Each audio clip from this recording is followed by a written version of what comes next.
Today is International Women's Day, and we're taking a closer look at the economic power of female entrepreneurs. According to the U.S. Census Bureau, there are about 12 million women-owned businesses, and that includes both solo practitioners and those who have paid employees. Columbia Business School Associate Professor Mabel Abraham is joining me now to discuss women entrepreneurship or female entrepreneurship. I'm really glad that you're here, and I'm curious about what the current landscape is when it comes to women business owners. I think about the pandemic and how a lot of businesses went under, but also a lot of people took time to start their own businesses during the pandemic. What's the current state of things? Yeah, thanks for having me. It's always really challenging when we think about entrepreneurship, because one of the hallmarks of starting a new business is that there's a ton of uncertainty, right? People are trying to assess you and your ideas, but you don't have a proven track record. By definition, you're new. In my research, what I often find is that this is precisely when women face the greatest barriers or biases.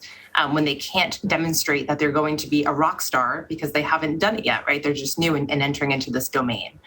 So it's really challenging. And I think the pandemic in a lot of ways actually heightens this uncertainty. Mm-hmm. We don't know what's going to happen next. When is there going to be another wave?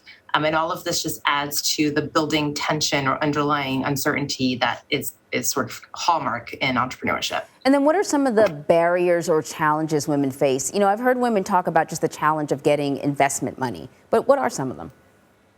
Yeah, so when we think about, for example, accessing capital, it's essentially an evaluation where this person or group of people has a resource that you're looking for, and they're deciding whether or not to share that resource with you. So in my research, what I've shown is that when these evaluations are happening, women tend to be most overlooked under certain conditions. So I'll highlight a couple of those today.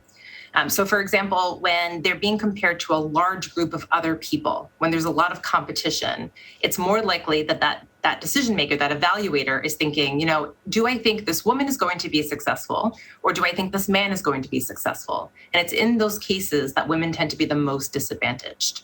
So how do you identify opportunities for accessing funding where you're not facing so much competition, or where you develop a direct relationship with the person who's making their decision, where they can see past your gender and identify that you will be a rock star, so to speak, in the space? Yeah, for so long, that's been part of the challenge for women, that, often these are about relationships. And, if you're not in the same spaces just casually, you don't build those relationships in an informal way. So then how do we change the conversation when we talk about, equality and inequity in entrepreneurship? I mean, a huge part of this is moving past telling women what they need to do differently and helping change these actual systems, right? So one thing I try to think a lot about is, what are the levers that turn these things off? And what we need is these decision makers, the people who are giving access to capital, to think about what can we do to actually reduce these inequities, to make it so that women have a level playing field. Developing relationships is one way of doing that.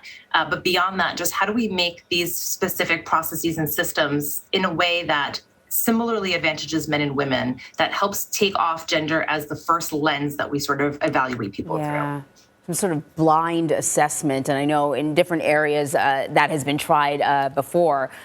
It's an interesting conversation. Professor Mabel Abraham, thank you very much. Yeah, thanks for having me.